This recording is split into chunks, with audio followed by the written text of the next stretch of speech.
ప్రశాంతత లేని జీవితం నీరు లేని బావిలాగా ఉంటుంది. ప్రతి ఒక్కరి లైఫ్లో ముఖ్యమైనది ఈ ప్రశాంతత అంటే మనశ్శాంతి. ఎంత డబ్బు ఉన్నా, ఎన్ని కోట్లు సంపాదించినా మనిషికి ప్రశాంతత లేకుంటే అతను నిరుపేదరికంలో ఉన్నవాడు అంటే దరిద్రంలో ఉన్నవాడు అన్నమాట. అందుకే మన పెద్దలు అంటారు, మనసుని ప్రశాంతంగా ఉంచుకో నాయనా, తొందరపాటు వద్దు అని. మన దగ్గర ఏమీ లేదు అనుకునే వాళ్ళు మీ దగ్గర ప్రశాంతత మరియు ఆరోగ్యం రెండూ ఉంటాయి.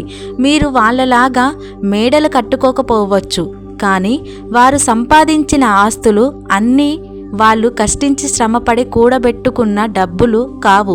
అందుకే ఎదుటి వాళ్ళతో పోల్చుకోవడం ఆపేయండి. అప్పుడు మీకు ప్రశాంతత లభిస్తుంది. సగం ప్రశాంతత లేని జీవితాలకి ముఖ్య కారణం ఇతరులతో పోల్చుకోవడమే.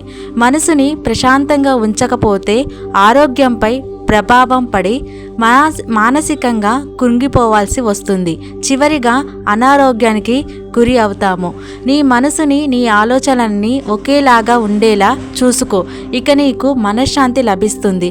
గందరగోళమైన ఆలోచనలతో నీ మనసుని ఖరాబ్ చేసుకుంటూ పరుగులు తీయకు. చివరిగా ఒక మాట, ఈ ప్రపంచంలో ఏది శాశ్వతం కాదు. దేనికి దిగులు చెందకు. ప్రశాంతంగా జీవించు. మనశ్శాంతితో బతుకు. ఈ వీడియో కనుక మీకు నచ్చినట్లయితే లైక్ చేయండి, షేర్ చేయండి అండ్ కామెంట్ చేయండి. Thanks for watching. See you again next video.